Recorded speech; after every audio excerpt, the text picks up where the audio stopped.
Formic acid এবং oxalic অ্যাসিডের একটা মিক্সচার আছে। ফর্মিক অ্যাসিড 2.3 গ্রাম এবং 4.5 গ্রাম অক্সালিক অ্যাসিডের মিক্সচার আছে, যাকে কনসেন্ট্রেটেড সালফিউরিক অ্যাসিড দেওয়া হয়েছে। কনসেন্ট্রেটেড সালফিউরিক অ্যাসিডের কাজকে ডিকম্পোজিশন করতে হেল্প করবে এবং কার্বন ডাইঅক্সাইড গ্যাস অ্যাবজর্ব করে নেবে, ওয়াটার অ্যাবজর্ব করে নেবে। তারপর বলেছে দ্য ইভলভ গ্যাস মানে carbon dioxide gas pass through KOH solution. শুধু কার্বন ডাইঅক্সাইড না, এখানে carbon dioxide plus carbon monoxide gas তৈরি হবে, যেটা KOH এর প্লেটের মধ্যে দিয়ে যাচ্ছে।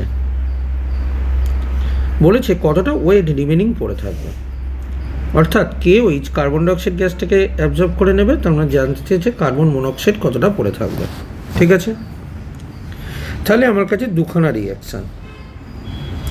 একটা রিয়াকশান হলো ফর্মিক অ্যাসিড। এই ফর্মিক অ্যাসিড ভেঙে সালফিউরিক অ্যাসিডের প্রেজেন্সে কী তৈরি করছে, কার্বন মনোক্সাইড তৈরি করছে আর ওয়াটার তৈরি করছে, যে ওয়াটারটাকে এই কনসেন্ট্রেটেড সালফিউরিক অ্যাসিড অ্যাবজর্ব করে নিচ্ছে। ঠিক আছে, এবার কোশ্চেনে দেওয়া আছে ফর্মিক অ্যাসিড কত গ্রাম, 2.3 গ্রাম। তার মানে 2.3 গ্রাম নিয়েছে। তা 2.3 গ্রাম মানে কত মোল, 2.3 ডিভাইডেড বাই এর মলিকুলার ওয়েট 46 মানে 1/20 মোল। তাহলে 1/20 মোল দিলে এটা কত তৈরি হবে, 1/20 তৈরি হবে, এটাও 1/20 তৈরি হবে। তাহলে কার্বন ডাইঅক্সাইডের মোল পেলাম 1/20। ক্লিয়ার হয়েছে? এবার আমরা আসছি পরের পার্টটা, যেটা অক্সালিক অ্যাসিডের পার্ট। ঠিক আছে, অক্সালিক অ্যাসিডের ক্ষেত্রে এটা হলো অক্সালিক অ্যাসিড, একে কনসেন্ট্রেটেড সালফিউরিক অ্যাসিড দেওয়া হয়েছে।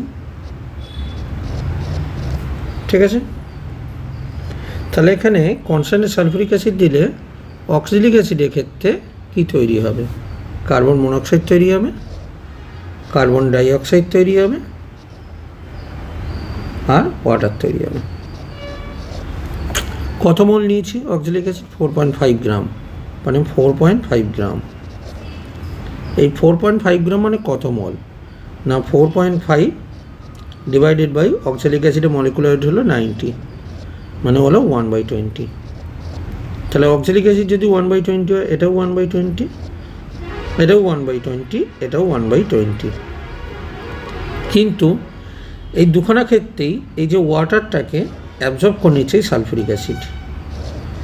ঠিক আছে, তাহলে তোমার কাছে পড়ে থাকছে এখানে 1/20 কার্বন মনোক্সাইড আর এখানে 1/20 কার্বন মনোক্সাইড, কার্বন ডাইঅক্সাইড হলো 1/20। তাহলে রিমেনিং পড়ে থাকছে কার্বন মনোক্সাইড, এইখান থেকে আসছে 1/20 আর এইখান থেকে আসছে 1/20। রাইট, এটা হলো কার্বন মনোক্সাইড।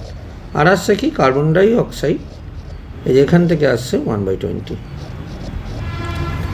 এটাকে পাঠিয়েছো কোথায় না, তুমি KOH সলিউশনে।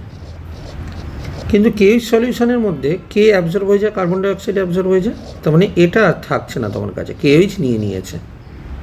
তাহলে তোমার কাছে শুধু কার্বন মনোক্সাইড পড়ে থাকছে, 1/20 প্লাস 1/20।